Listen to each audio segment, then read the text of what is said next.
Global سمود flotilla, ایک سمندری قافلہ جو غزہ کی ناکہ بندی کو توڑنے کے لیے پوری دنیا کے لوگوں کے اوپر مشتمل ہے، نہتے بغیر ہتھیاروں کے.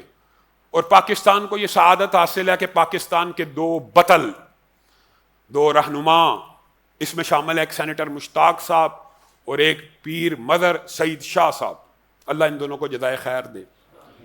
انہوں نے پاکستانیوں کی طرف سے وہاں پہ نمائندگی کی ہے، ڈرون حملے ہوئے، حصار کیا گیا، پوری عالمی میڈیا کے اوپر اس کو جو پذیرائی مل رہی ہے پاکستان میں وہ پذیرائی کا انداز نہیں ہے. یہ ایک بہت بڑی بات ہے کہ کچھ لوگ نہتے خوراک لے کے، امداد لے کے پوری دنیا کے سامنے اسرائیل کا گھناؤنا اور گندا چہرہ بے نقاب کرنے کے لیے نکلے ہیں.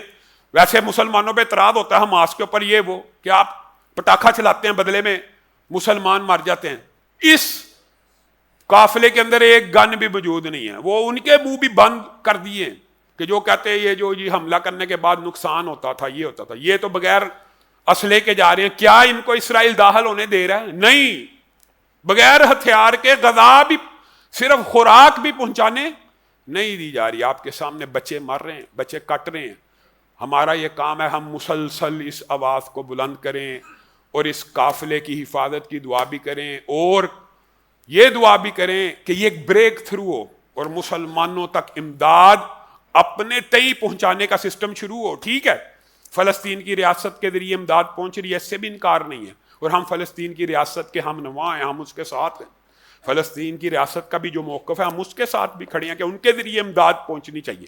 لیکن جو امداد پوری دنیا سے ویسے جانی چاہیے اس کے اوپر جو پابندیاں ہیں، یہ قافلہ ان پابندیوں کو توڑنے کے لیے، یہ وہی بات ہے کہ ایک چونچ کے اندر ایک قطرہ بھی کیوں نہ ہو، اپنی ذمہ داری، اپنے حصے کی شمع روشن کرتے رہنا چاہیے. اللہ تعالیٰ اس قافلے کی حفاظت کرے اور آپ ان کے لیے آواز اٹھائیں.